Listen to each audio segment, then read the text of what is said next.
Olá, amigos. É muita alegria estar aqui com vocês. Hoje, para uma preleção do capítulo 21 do Evangelho. Agradeço o convite da Fraternidade Colmeia, mas também a cooperadora Célia Carpes, que agradeço a oportunidade de estar aqui hoje com vocês. Nós vamos falar o capítulo 21, sobre os falsos cristos e falsos profetas. Conhece-se a árvore pelos frutos. Missão dos profetas e os prodígios dos falsos profetas. Conhece-se a árvore pelos frutos, porque não é boa árvore a que dá maus frutos, nem má árvore a que dá bons frutos.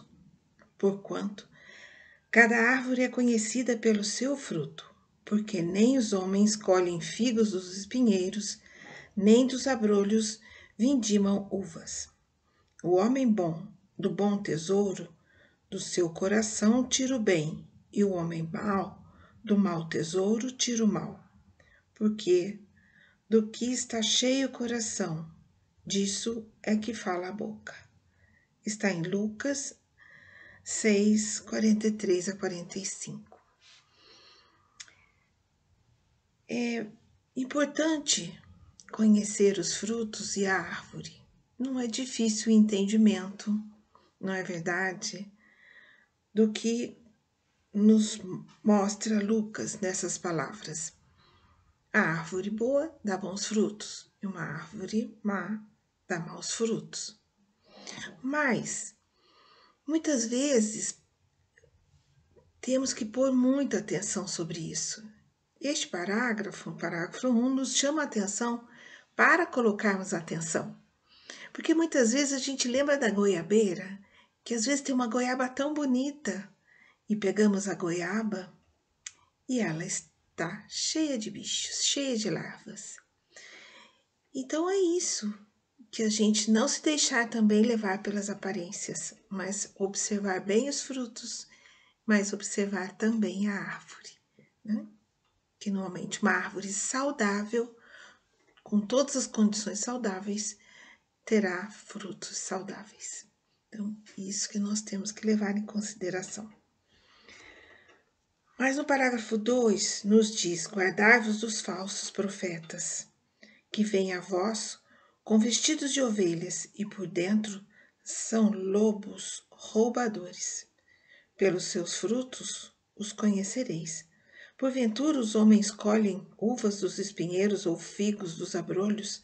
Assim toda árvore boa dá bons frutos, e a árvore má dá maus frutos. Não pode a árvore boa dar maus frutos, nem a árvore má bons frutos.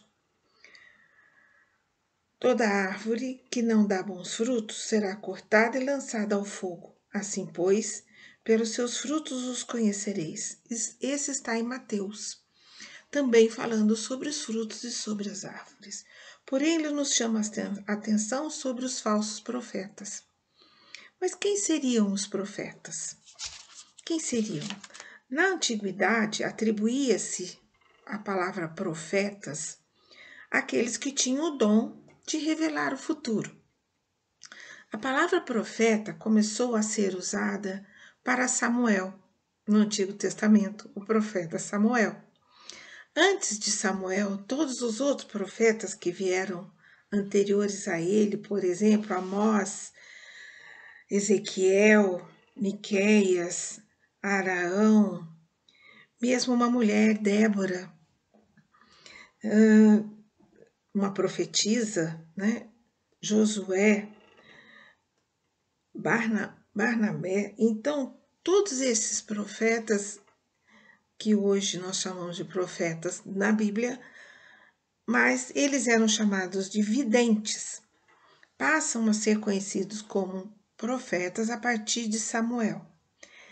E qual era a proeza de Samuel? Entre elas era o povo, chamava de profeta o conheciam, porque ele tinha a capacidade de revelar onde estavam os animais fugidos.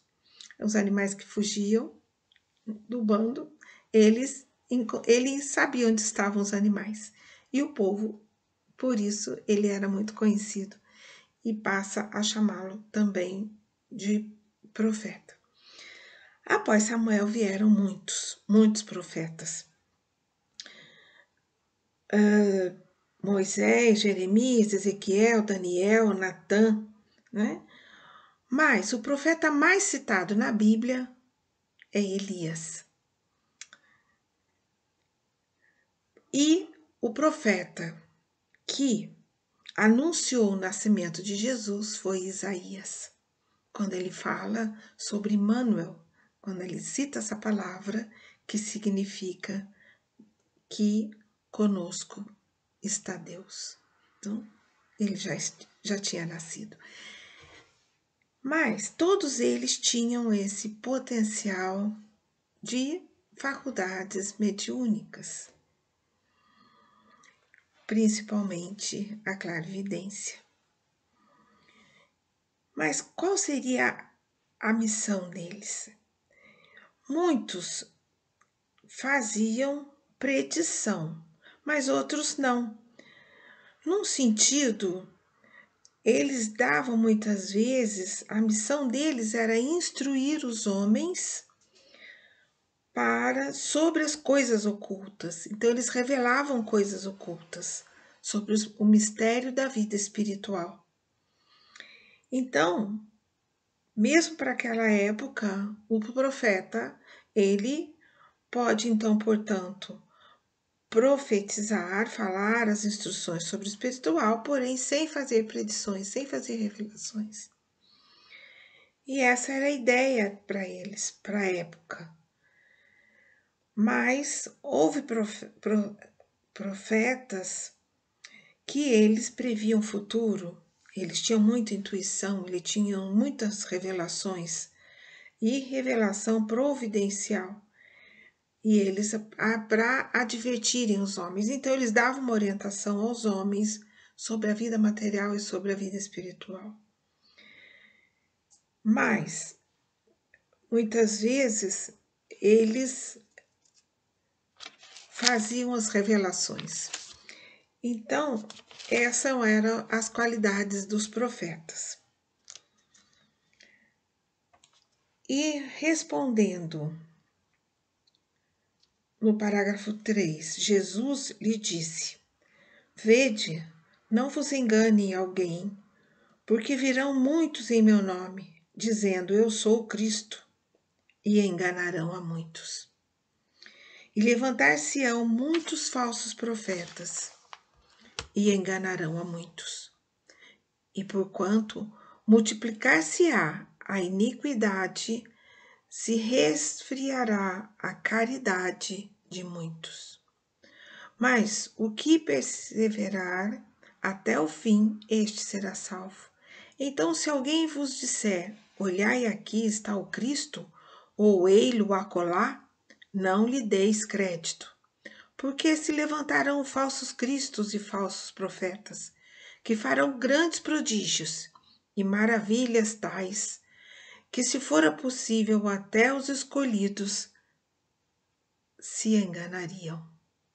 Mateus 24, 4 a 5, 11 a 13, 23 a 24. E semelhante em Marcos 13, 5, 6, 21, 22. Então ele começa a falar sobre os prodígios. E o que seriam os prodígios dos falsos profetas? Então ele mesmo diz que se levantarão muitos falsos profetas e que eles farão prodígios e sinais espantosos para enganarem até mesmo os escolhidos. Então são os ditos fenômenos que muito se descreve dentro da doutrina espírita. Muito se explica, né? Os fenômenos são todos explicáveis. Essas palavras dão o verdadeiro sentido da palavra prodígio. Na acepção teológica, os prodígios e os milagres são fenômenos excepcionais que escapam às leis da natureza. Então, são ditos fenômenos e que hoje, cada vez mais, a química, a física, a ciência já esclarece, né? Até com simplicidade, para todos entenderem. Na era da tecnologia que estamos, não existem mais fenômenos. Tudo muito explicado. Mas o mesmo Deus faz os prodígios e os milagres, não são privilégios exclusivos dos enviados de Deus. Então, pensa-se como nos profetas, eles eram enviados de Deus. Mas não é bem assim, né?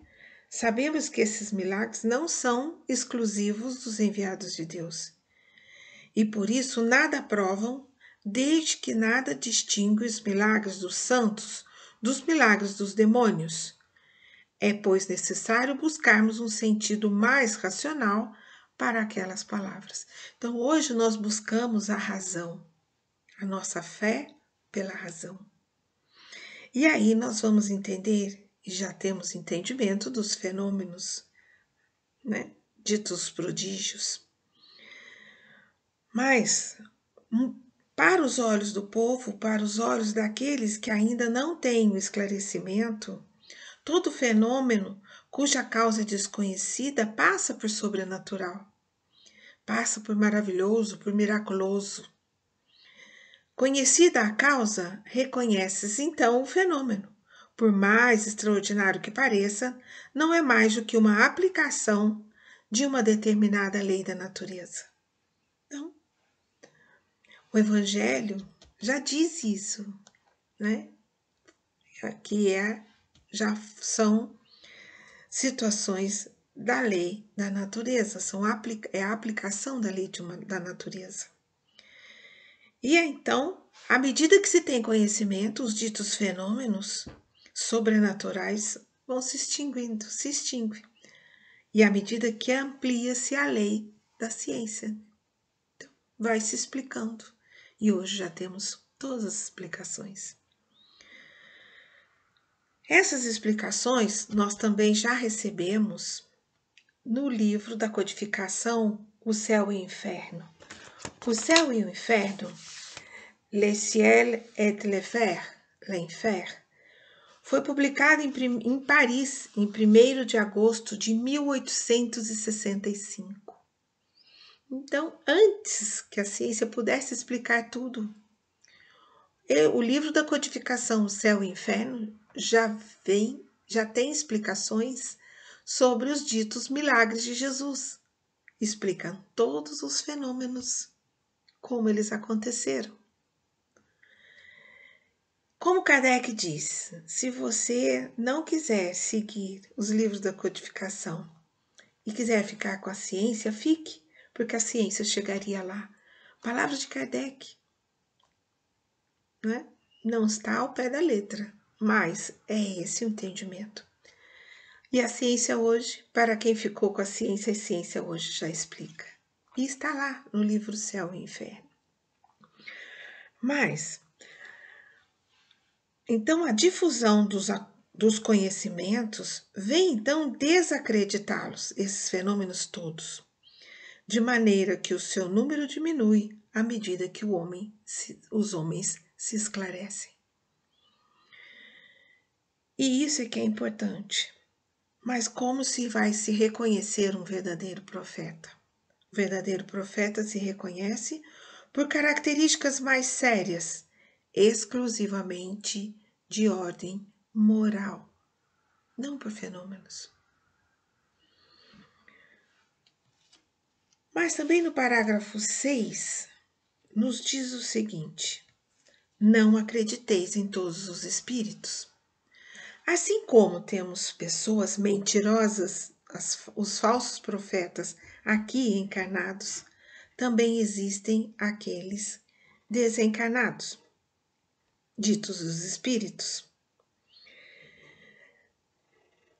E diz no parágrafo 6, caríssimos, não acrediteis em todos os espíritos, mas provai se os espíritos são de Deus, porque são muitos os falsos profetas que se levantaram no mundo. Está em João, Epístola 1, capítulo 4, 1. Então, esses fenômenos espíritas, longe de confirmarem os falsos cristos e os falsos profetas, como algumas pessoas gostam de dizer, porque dizem que os espíritas são falsos profetas, tudo deles é falso, não é isto? Precisa estudar e entender. Os fenômenos espíritas vêm, pelo contrário, dar-lhe o último golpe, porque vai explicar, vai chegar e falar: isso é mistificação, isso é falso, isso é fake. Usando o vocabulário bem da época, mais moderno, isso é fake. Então, nós temos como avaliar as comunicações, os ditos fenômenos, e reconhecermos que ali existe uma forjação, uma mentira. Mas, como se vê, os que fossem tentados a explorar esses fenômenos em proveito próprio, fazendo-se passar por enviados de Deus, não poderiam abusar por muito tempo da credulidade alheia, e bem logo seriam desmascarados. Aliás, como já ficou dito, esses fenômenos nada provam por si mesmos. A missão se prova pelos efeitos morais, que nem todos podem produzir. Mas vamos ler um pouco mais sobre os falsos profetas. Se alguém lhes disser, o Cristo está aí, não o procureis, mas ao contrário, ponde-vos em guarda, porque são numerosos os falsos profetas. Então não vedes quando as folhas da figueira começam a embranquecer? Não vedes os numerosos rebentos ansiando pela época da floração? E o Cristo não vos disse, conhece-se a árvore pelos frutos? Se, pois, os frutos são amargos, considerais a árvore má. Mas se são doces e saudáveis, dizeis, nada tampouco poderia sair de um tronco mau. Mas se conhece o profeta por seus atos, pela qualidade dele. E o Espiritismo vem revelar outra categoria de falsos cristos e de falsos profetas, bem mais perigosa, a de que não se encontra entre os homens, mas entre os desencarnados, e é dos espíritos enganadores, hipócritas, orgulhosos e pseudo-falsos, sábios, que passam da terra para a erraticidade e se disfarçam com nomes veneráveis para procurar, através da máscara que usam, tornar aceitáveis as suas ideias, frequentemente as mais bizarras e absurdas. Antes que as relações mediúnicas fossem conhecidas, eles exerciam a sua ação de maneira mais ostensiva, pela inspiração, pela mediunidade inconsciente, auditiva ou mesmo de incorporação. Então, muitos espíritos se aproveitavam antigamente muito mais de médiuns inconscientes e dando nomes. O espírito dava um nome que ele sabia que seria respeitado no meio, que era um espírito considerado respeitado quando encarnado. Então ele usa até um nome falso para chamar e ganhar a confiança. Mas o número dos que em diversas épocas, mas sobretudo nos últimos tempos, se apresentaram como alguns dos últimos profetas, como o Cristo, como Maria, sua mãe, e até mesmo como Deus é considerável. Então, no passado, muitos utilizaram, dizendo que eram Cristo, Maria, ou mesmo palavras de algum profeta. já conhecido. Mas como vamos conhecer? O Espiritismo nos oferece os meios de experimentá-los, ao indicar as características pelas quais se reconhecem os bons espíritos, características sempre morais e jamais materiais. Vejam o Livro dos Médiuns, nos capítulos 24 para frente. Vai falar a condição moral dos espíritos e também dos médiuns. Mas, muitas vezes, nós vamos buscar quais seriam as características de um verdadeiro profeta. Temos que sentir que é contra esses impostores que se deve estar em guarda, e o dever de todo homem honesto é desmascará-los. Não podemos deixar que o erro perpetue ou continue a enganar tantos. Podem enganar muitos, mas não todos. Nem todas as pessoas. Perguntarei sem dúvidas como se pode conhecê-los, e eis aqui os sinais. Não se confia o comando de um exército senão a um general hábil e capaz de o dirigir. Acreditais que Deus seja menos prudente que os homens? Ficais certos de que ele só confia missões importantes aos que sabe que são capazes de cumpri-las, porque as grandes missões são pesados fardos, que esmagariam os carregadores demasiado fracos. Então, para fazer avançar a humanidade, moral e intelectualmente, são necessários homens superiores em inteligência e moralidade. Eis porque são sempre espíritos já bastante avançados, que fizeram suas provas em outras existências, os que se encarnam para essas missões, pois se nada forem superiores ao meio em que devem agir, nada poderão fazer. Então, a qualidade, a observação, não é pelo que ele está falando, mas é pelas suas obras e pela sua condição moral. Por aí vamos avaliar o falso profeta.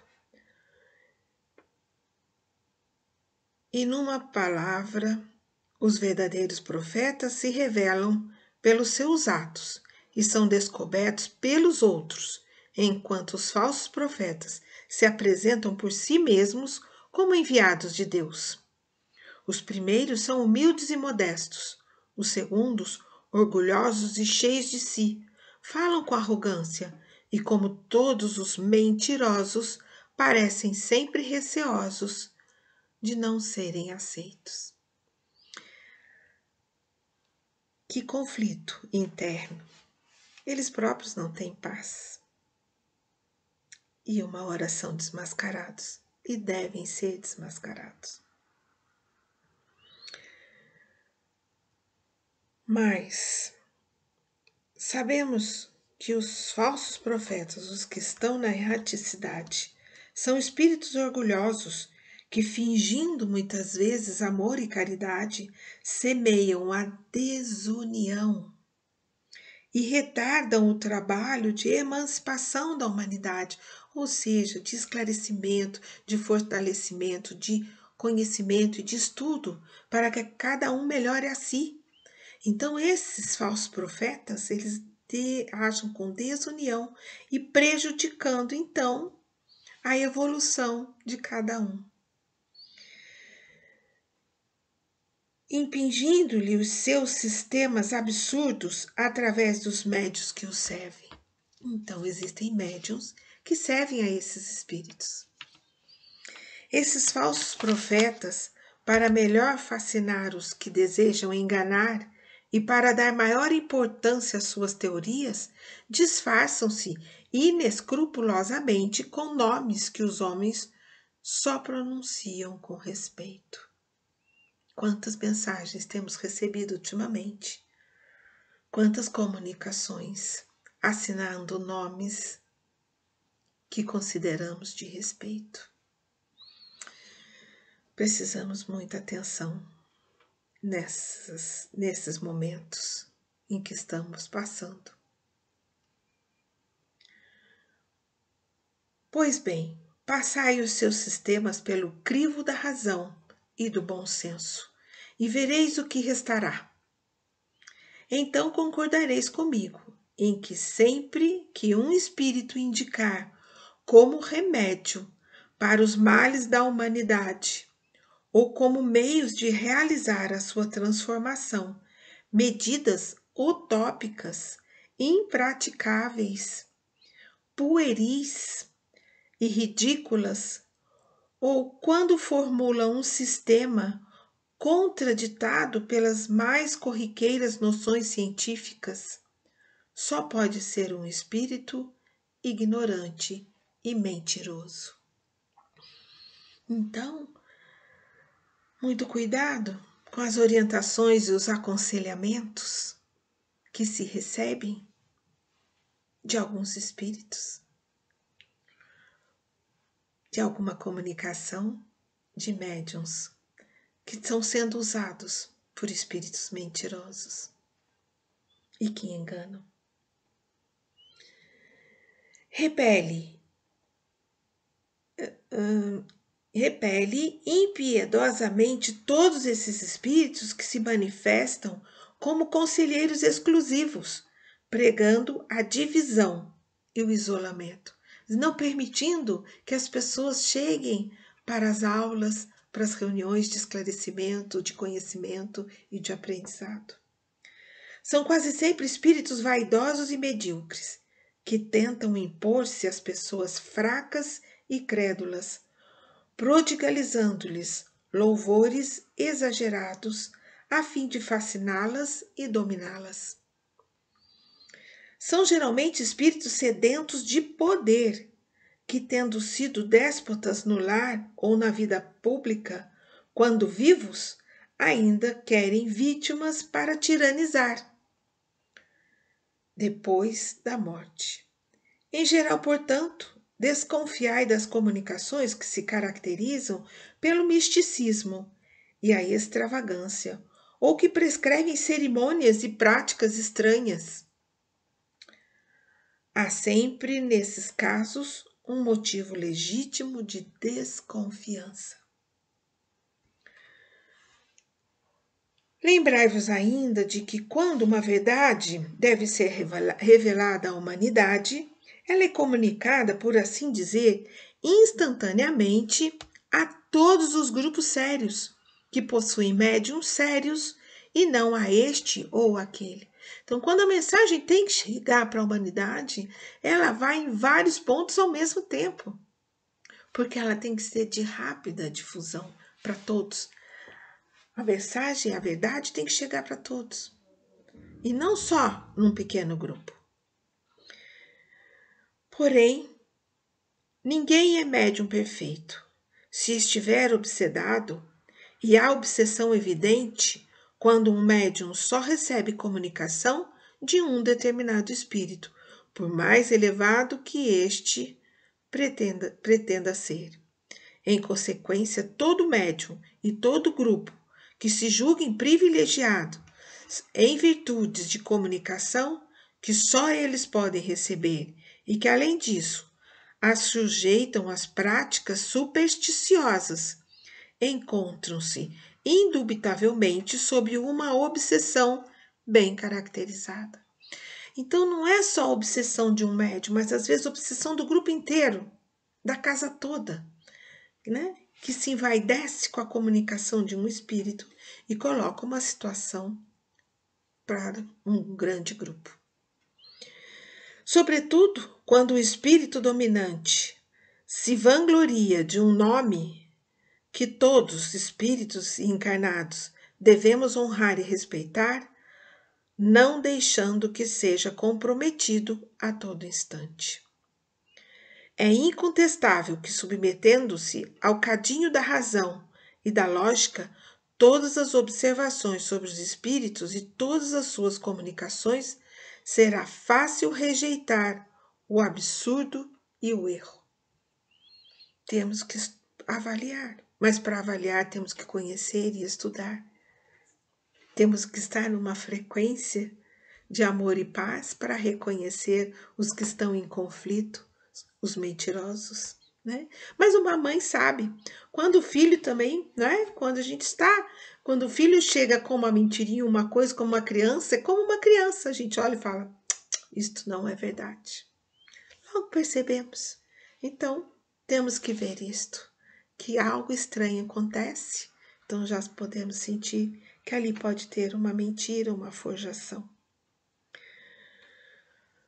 Um médium pode ser fascinado e um grupo enganado, mas o controle severo dos outros grupos, com o auxílio do conhecimento adquirido e a elevada autoridade moral dos dirigentes de grupos, as comunicações dos principais médiuns, marcadas pelo cunho da lógica e da autenticidade dos espíritos mais sérios, rapidamente farão desmascarar esses ditados mentirosos e astuciosos precedentes de uma turba de espíritos mistificadores e malfazejos. Vê também no livro dos Médiuns, o capítulo 23, sobre obsessão. Podemos ainda citar Jeremias, quando ele fala dos falsos profetas. E se falando dos falsos profetas, Luís, um espírito protetor, ainda diz: há uma espécie de embuste, estava bastante generalizada, e é fácil compreender o que o povo antigo, o pobre povo antigo, em sua ignorância, estava impossibilitado de distinguir os bons dos maus, e era sempre mais ou menos enganado pelos impostores ou fanáticos que se diziam profetas. Nada é mais significativo do que essas palavras. Eu não vos enviava estes profetas e eles corriam. Não lhes falava nada e eles profetizavam. Mais adiante, encontrando, tenho ouvido o que disseram os profetas que em meu nome profetizavam a mentira e dizem, sonhei, tenho sonhado. Então, por ele não querer revelar, sabendo que é uma mentira, ele engana as pessoas, diz, não, isso veio para mim em sonho, viu? É uma forma de enganar o povo, e era uma forma naquela época de enganar o povo. E ele dizia muitas vezes, e aquela multidão toda sempre crédula, não pensava em lhes contestar, as pessoas não contestavam, né? A veracidade daquilo tudo, daquelas visões, daqueles sonhos, porque eles achavam que tudo aquilo era verdade, era natural. E muitas vezes eles estimulavam aqueles profetas na antiguidade a continuarem falando, contando. Eles gostavam de ver aquilo, né? Aquilo sobre o futuro, né? Tudo que tinha chegado para eles. Mas como diz aqui, não saiu da boca do Senhor, era deles, né? Mas por outro lado, eles também ganhavam, eles pediam dinheiro para isso. Eles sentavam em praça pública com aquela multidão e pediam dinheiro para ficar contando as revelações, as mentiras ditas revelações. Mas não creiais em todos os espíritos, mas provai se os espíritos são de Deus. Porque entre os invisíveis há também os que se comprazem em enganar, quando encontram oportunidade. Os enganadores são, bem entendido, os médiuns que não tomam as necessárias precauções. Temos nisto, sem dúvida, um dos maiores escolhos contra o qual muitos se chocam, sobretudo quando são novatos no espiritismo, e uma prova de que não podem triunfar senão com muita prudência. Aprendei, pois, antes de tudo, a distinguir os bons dos maus espíritos, mas não vos tornardes vós mesmos os falsos profetas. Mas quais seriam, então, as características de um bom profeta? Como vamos reconhecer? Como vamos atribuir a eles todos, que nós podemos então reconhecer? Muitas vezes eles serão reconhecidos pelas virtudes cristãs. Muitas vezes, por todas as suas são as obras que devem ser examinadas. Os que se dizem revestidos do poder divino revelam todos os sinais de semelhante missão, ou seja, se eles possuem no mais alto grau as virtudes cristãs e eternas, a caridade, o amor, a indulgência, a bondade que concilia todos os corações, e se confirmando as palavras, lhe juntam os atos. Então podereis dizer: estes são realmente os enviados de Deus.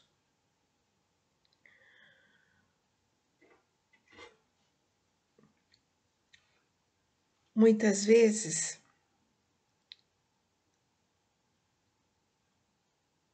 aqueles que vêm para propagar a doutrina do Cristo e regenerar o povo são sempre o seu próprio exemplo. São mansos e humildes de coração. Acima de tudo, o mais, os que devem, por seus exemplos e seus conselhos, salvar a humanidade, que corre para a perdição e se desvia por caminhos tortuosos, serão, antes de mais nada, inteiramente modestos e humildes. Então, lembrai-vos de que cada criatura traz na fronte, mas sobretudo nos atos, a marca de sua grandeza ou de sua decadência. E ainda diz Luís para nós, Bordeaux, 1861, avançai, pois, meus queridos filhos, marchai sem vacilações, sem segundas intenções, na bendita caminhada que empreendestes. Avançai, avançai sempre, sem nenhum temor, e afastai corajosamente tudo o que poderia dificultar a vossa marcha para o objetivo eterno. Viajores, não estareis mais do que um breve tempo nas trevas e dores da prova, se vossos corações se deixarem levar por esta suave doutrina, que vem revelar-nos as leis eternas, satisfazendo todas as aspirações da vossa alma diante do infinito.